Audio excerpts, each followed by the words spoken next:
కడిగేసుకొని వాళ్ళ యొక్క పాపాలన్నీ పోయినాయి అనుకుంటారు. చాలా మంది ఏమనుకుంటారంటే పాపాలు పోతాయంటే ఎక్కడ పోతారంటే పుణ్యక్షేత్రాలకు పోతారు. పుణ్యక్షేత్రాలకు పోయి ఏం చేస్తారంటే మునిగి పైకి తేలి నా పాపాలన్నీ పోయినాయి అనుకుంటారు. ఆ యొక్క ధ్యానం చేసుకుంటూ చాలా మంది భక్తులు కూడా, అయ్యప్ప భక్తులు కూడా 40 రోజులు చేస్తారు కదండి. 40 రోజులు అసలు ఏం ముట్టుకోరు అనమాట.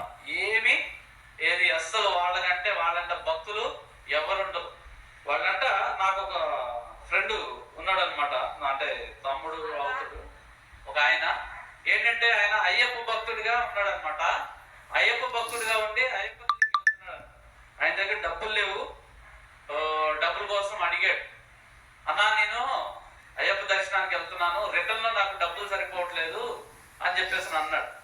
ఎందుకురా బాబు నీకు రిటర్న్ లో డబ్బులు ఎందుకురా బాబు అంటే, అన్న 40 రోజులు మేము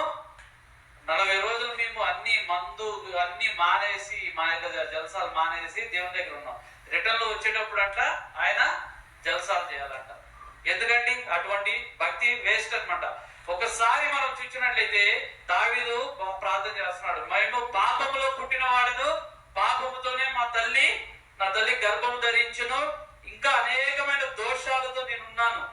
ఇక్కడ 51వ వచనంలో మనం 51వ అధ్యాయం మనం చూస్తే, దేవా నీ కృప చొప్పున నన్ను కరుణింపుము, నీ వాత్సల్య బాహుళ్యము చొప్పున నా అతిక్రమములను తుడిచివేయము, నా దోషము పోవునట్లు నన్ను బాగుగా కడుగుము, నా పాపం పోవునట్లు నన్ను పవిత్రపరచుము, నా అతిక్రమములు నాకు తెలిసే ఉన్నవి, నా పాపం ఎల్లప్పుడూ నా ఎదుట ఉన్నది, నీకు విరోధముగా నేను పాపం చేస్తున్నా, నీ దృష్టి ఎదుట నేను చెడుతనం చేస్తున్నాను. కావున ఆజ్ఞ ఇచ్చినప్పుడు నీవు నీతిమంతుడుగా అగపడదు, తీర్పు తీర్చినప్పుడు నిర్మలుడుగా అగపడదు. ఇక్కడ చూస్తే దావీదు తను చేసిన పాపాన్ని ఒప్పుకుంటున్నాడు. అయ్యా నేను నీ దృష్టిలో నేను పాపం చేశానయ్యా, నన్ను శుద్ధినిగా చేయి, నన్ను శుద్ధినిగా కడుగయ్యా, నా అతిక్రమం నాకు తెలుసాయ్యా అని చెప్పేసి దావీదు అడుగుతున్నాడు. నిజమే, సంవత్సరం అంతా ఈ యొక్క సంవత్సరం అంతా దేవుడు మనల్ని కాచి కాపాడాడు. నిజంగానే ఎన్నో రకమైన ఇరుకులు ఇబ్బందుల నుండి, ఎన్నో రకమైన ఆ యొక్క వైరస్ బారి నుండి, ఎన్నో రకమైన వ్యాధుల బారి నుండి, ఎన్నో రకమైన అనేకమైన కష్టాల నుండి, అనేకమైన నష్టాల నుంచి మనల్ని ఇంకా ప్రేమిస్తూ కాపాడుతూనే ఉన్నాడు. కానీ మన యొక్క జీవితంలో అయ్యా నేను నీ ఎదుట నేను పాపం చేశానయ్యా, నేను నీ ఎదుట నేను అతిక్రమంగా ఉన్నానయ్యా, నీ యొక్క మందిరానికి నేను రాలేకపోతున్నానయ్యా, నీ యొక్క పరిచయంలో నేను ఉండలేకపోతున్నాను, నా యొక్క సొంత పనులతోనే నేను ఉన్నానయ్యా, నన్ను క్షమించాయా అని చెప్పి మనం అడిగే వారంగా ఉన్నామా? దావీదైతే అడుగుతున్నాడు, తను చేసిన పాపాన్ని గురించి ప్రాయచిత్తపడుతూ అడుగుతున్నాడు.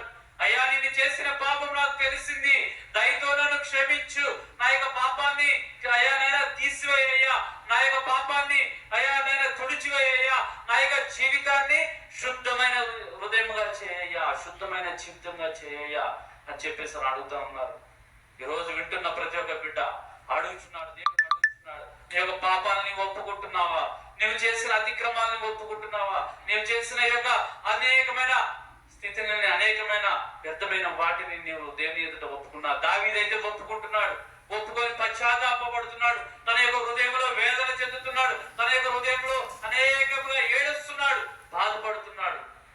నిజమే, ఆ యొక్క పాపము చేసినప్పుడు అయ్యా నా యొక్క పాపము నాకు తెలిసి ఉన్నది, నేను బాధపడుతున్నానయ్యా, నేను కుమిలిపోతున్నాను, నన్ను కడుగయ్యా, దేనితో నువ్వు కడుగుతావో నాకు తెలియదయ్యా, నన్ను కడిగేసేయ్యా, అయ్యా నేను ఒప్పుకుంటున్నాను, నా యొక్క పాపాన్ని నువ్వు తుడిచివేయ్యా, ఇస్సోపుతో నా పాపాన్ని కడిగివేయ్యా, ఇస్సోపుతో నా పాపాన్ని పరిహరించయ్యా, హిమము కంటే తెల్లగా నేను కనబడేటట్టు చెయ్యయ్యా. అనేక మందికి ఒకవేళ మన యొక్క జీవితం ఎదుటి వారికి మచ్చలాగా కనబడుతుందేమో, ఒకవేళ ఎదుటి వారికి మన యొక్క జీవితము ఎంతో అయ్యా ఈ యొక్క వ్యక్తి ఇలాంటి వాడని చెప్పేసి అంటున్నారేమో. ఒకసారి మనం దేవుని యొక్క అడుగుదాం, ఒకవేళ ఆ విధమైన మచ్చ ఉన్నట్టు, ఆ విధమైన వ్యక్తిత్వం ఉన్నట్లయితే, ఆ విధంగా మన యొక్క పైకి మంచివారుగా ఉండి లోపల ఆ యొక్క కుళ్ళుని, ఆ యొక్క నాశనం మనం పెట్టుకున్నట్లయితే దేవుని అడుగుదాం, యేసయ్యా నన్ను క్షమించయ్యా, నీ యొక్క ఇస్సోపుతో నా యొక్క పాపాన్ని పరిహరించయ్యా అని చెప్పి మనం అడుగుదాం. ఇక్కడ ఇంకా చూస్తే మనం చూసినట్లయితే 10వ వచనం మనం చదువుదాం అండి. 9వ వచనము, ఉత్సాహ సంతోషం నాకు వినిపింపు, అప్పుడు నీవు విరిచిన ఎముకలు హర్షించును, నా పాపములకు విముఖుడవుతాము, నా దోషములన్నిటినీ తుడిచివేయము. దేవా నా యందు శుద్ధ హృదయమును కలుగు చేయము. నా అంతరంగంలో స్థిరమైన మనసును నూతనముగా పుట్టించుము. నీ సన్నిధిలో నుండి నన్ను త్రోసివేయకము. నీ పరిశుద్ధాత్మను నా యందు నుండి తీసివేయకము. నీ రక్షణానందము నాకు మరలా పుట్టించుము. ఆమేన్. ఇక్కడ మనం చూస్తే ఆయన ఎంతో ఎంతో ఎంతో ఆయన పశ్చాత్తాపడి అడుగుతున్నట్లుగా మనం చూస్తున్నాం. నా దోషములన్నిటినీ తుడిచివేయము. నా దేవా నా యందు శుద్ధ హృదయమును కలుగు చేయము అడుగుతూ, నా యందు స్థిరమైన మనస్సు. పాపము చేస్తూ ఉంటే, తప్పు చేస్తూ ఉంటే, లేదా ఏదైనా అబద్ధములు ఆడి ఉన్నా, ఏదన్నా ఉన్నా అది స్థిరంగా ఉండదని మనసు ఏ విధంగా ఉంటుందంటే భయపడుతూ ఉంటుంది. ఎవరు ఏదో అన్న అనుకుంటారు, ఏదన్నా చేస్తారు, ఏదన్నా ఇదవుతారు అని చెప్పి భయపడుతూ ఉంటారు. స్థిరముగా ఉండదు. దావీదు కూడా అటువంటి పాపము చేసి స్థిరముగా లేడనమాట. ఆయన మనస్సు యొక్క స్థిరముగా లేదు. ఆయన యొక్క మనస్సు ఏ విధంగా ఉంటుందంటే అస్థిరముగా ఉంది. ఎప్పుడు ఏ టైంలో నా మీదకి ఆపద వస్తుందో, నా మీదకి శోధన వస్తుందో, నా మీదకి ఒక చావు వస్తుందో అని భయపడుతూ స్థిరమైన మనసు లేకుండా ఉన్నాడు. అప్పుడు అడుగుతున్నాడు, దేవుడిని అడుగుతున్నాడు, దేవా నా పాపాలను క్షమించు. నేను చేశాను, నా అతిక్రమాలను నువ్వు చూసావు, నా అతిక్రమాలు నా ఎదుటనే ఉన్నాయ్యా, నన్ను క్షమించయ్యా. హిస్సోపుతో నా యొక్క ప్రాణాన్ని అయ్యా నా యొక్క పాపాన్ని పరిహరించయ్యా అని చెప్పేసి అడుగుతున్నా. హిస్సోపుతో అంటే దేవుని యొక్క వాక్యం.